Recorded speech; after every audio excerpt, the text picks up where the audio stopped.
بسم اللہ الرحمن الرحیم۔ ایک دفعہ ایک پروفیسر کلاس روم میں بچوں کو کہانی سناتے ہوئے بتا رہے تھے کہ ایک دفعہ ایک سمندری جہاز میں کافی لوگ سفر کر رہے تھے، تو سمندر میں طوفان آیا تو جو ہے وہ جہاز ڈوبنے لگا۔ جو جہاز کا کپتان تھا، اس کپتان نے اعلان کیا کہ جو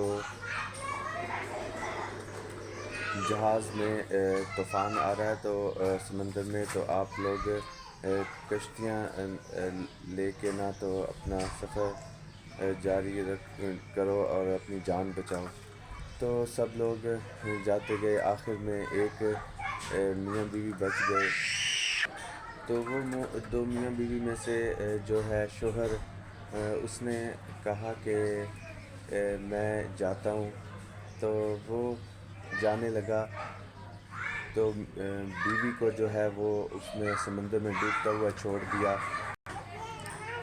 تو وہ پروفیسر صاحب جو ہیں وہ کہانی سناتے ہوئے کہنے لگے کہ اس آخری لفظ جو چیخا ہوگا اس نے، وہ کیا بولی ہوگی۔ تو کچھ بچوں نے کہا کہ اس نے کہا کہ تم بے وفا ہو، یا مطلب جو بھی نیگیٹو باتیں تھیں وہ اس بچوں نے کہیں۔ تو ایک بچہ خاموش بیٹھا تھا، اس سے پوچھا کہ تم خاموش کیوں بیٹھے ہو، اور یہ بتاؤ کہ تمہیں کیا لگتا ہے کہ اس عورت نے، اس خاتون نے کیا کہا ہوگا۔ تو وہ تھوڑی دیر خاموش رہنے کے بعد بولا کہ اس نے کہا ہوگا کہ میرے بچوں کا خیال رکھنا۔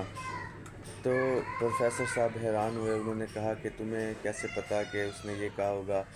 تو وہ کہنے لگا کہ میرے ساتھ بھی ایسا ہی ہوا تھا کہ میری والدہ جب فوت ہونے لگی تھی تو انہوں نے کہا تھا کہ میرے بچوں کا خیال رکھنا۔ تو اس کہانی سے ہمیں یہ سبق ملتا ہے کہ جب بھی ہم کسی بات کی رائے بنا لیتے ہیں پہلے، تو وہ ایسا ہوتا نہیں ہے جیسے ہم سمجھ رہے ہوتے ہیں۔ جیسا کہ ہم سب یہی سمجھ رہے تھے کہ اس خاتون نے برا بھلا کہا ہوگا، لیکن ایسا نہیں تھا۔ تو اس کہانی میں ہمیں یہ سبق ملتا ہے کہ ہمیں کوئی بات کہنے سے پہلے ججمنٹل نہیں ہونا چاہیے۔ بہت شکریہ، السلام علیکم۔